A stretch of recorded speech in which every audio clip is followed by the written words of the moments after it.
തിരുവചന സന്ദേശങ്ങൾ ശ്രവിക്കുന്നതിനായി ഭാഗ്യവചനധാര ഇന്ന് തന്നെ സബ്സ്ക്രൈബ് ചെയ്യുക. ദൈവം നിങ്ങളെ അനുഗ്രഹിക്കട്ടെ.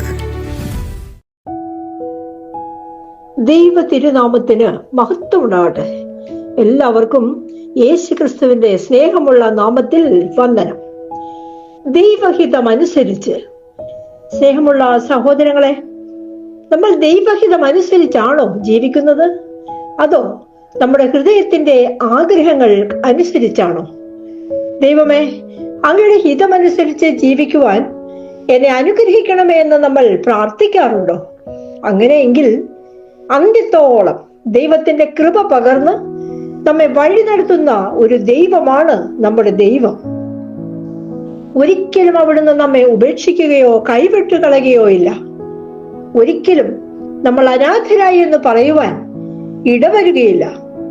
ദൈവഹിതം അനുസരിച്ച് ജീവിച്ച് അനുഗ്രഹം പ്രാപിച്ച വളരെയധികം വ്യക്തികളെ നമുക്ക് ഈ വിശുദ്ധ ഗ്രന്ഥത്തിൽ കാണുവാൻ സാധിക്കും. വിശുദ്ധ ലൂക്കോസ് സുവിശേഷം 1:26 മുതലുള്ള തിരുവചനങ്ങളിൽ ദൈവം ഗബ്രിയേൽ എന്ന ദൂതനെ ദാവീദ് വംശജനായ ജോസഫ് എന്ന പുരുഷനുമായി വിവാഹ നിശ്ചയം ചെയ്തിരുന്ന കന്യകയുടെ അടുത്തേക്ക് അയക്കുന്നു. അവളുടെ പേര് മറിയം എന്നാണ്.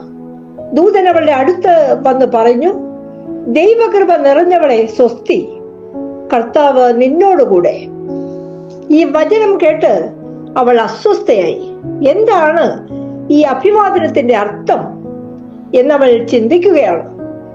ദൂതൻ അവളോട് പറയുന്നു, മറിയമേ, നീ ഭയപ്പെടേണ്ട, ദൈവസന്നിധിയിൽ നീ കൃപ കണ്ടെത്തിയിരിക്കുന്നു. നീ ഗർഭം ധരിച്ച് ഒരു പുത്രനെ പ്രസവിക്കും. നീ അവനെ യേശു എന്ന് പേരിടണം. അവൻ വലിയവനായിരിക്കും, അത്യുന്നതന്റെ പുത്രൻ എന്ന് വിളിക്കപ്പെടും. അപ്പോൾ മറിയം ദൂതനോട് ചോദിക്കുകയാണ്, ഇതെങ്ങനെ സംഭവിക്കും?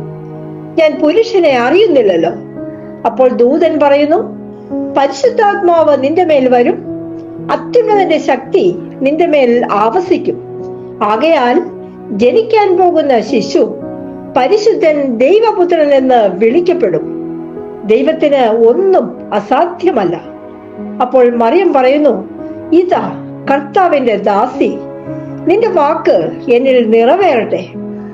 ദൈവഹിതത്തിന് വിധേയപ്പെട്ടുകൊണ്ട് താഴ്മയോടെ നിന്ന മറിയത്തെ വലിയ വലിയ അനുഗ്രഹങ്ങൾ കൊണ്ട് ദൈവം നിറയ്ക്കുകയാണ്. മറിയത്തിന്റെ മനസ്സ് രക്ഷകനായ ദൈവത്തിൽ ആനന്ദിക്കുന്നു. 48-ാം തിരുവചനം മറിയം തന്റെ സ്തോത്രഗീതത്തിൽ പാടുകയാണ്. അവിടുന്ന് തന്റെ ദാസിയുടെ താഴ്മയെ കടാക്ഷിച്ചു. ഇപ്പോൾ മുതൽ സകല തലമുറകളും എന്നെ ഭാഗ്യവതിയെന്ന് പ്രകീർത്തിക്കും. ശക്തനായവൻ എനിക്ക് വലിയ കാര്യങ്ങൾ ചെയ്തിരിക്കുന്നു എന്ന്. പ്രിയ സഹോദരങ്ങളെ, നമ്മുടെ ഇഷ്ടമല്ല, ദൈവഹിതമനുസരിച്ച് ജീവിക്കുവാൻ നമ്മൾ ഒരുങ്ങുമ്പോൾ ദൈവികമായ ഭാഗ്യങ്ങൾ നമ്മെ തേടി എത്തുകയും ദൈവം വലിയ വലിയ കാര്യങ്ങൾ ചെയ്ത് നമ്മെ സന്തുഷ്ടരാക്കുകയും ചെയ്യും. അതിനുള്ള അനുഗ്രഹത്തിനായി പ്രാർത്ഥിക്കുന്നു. നന്ദി.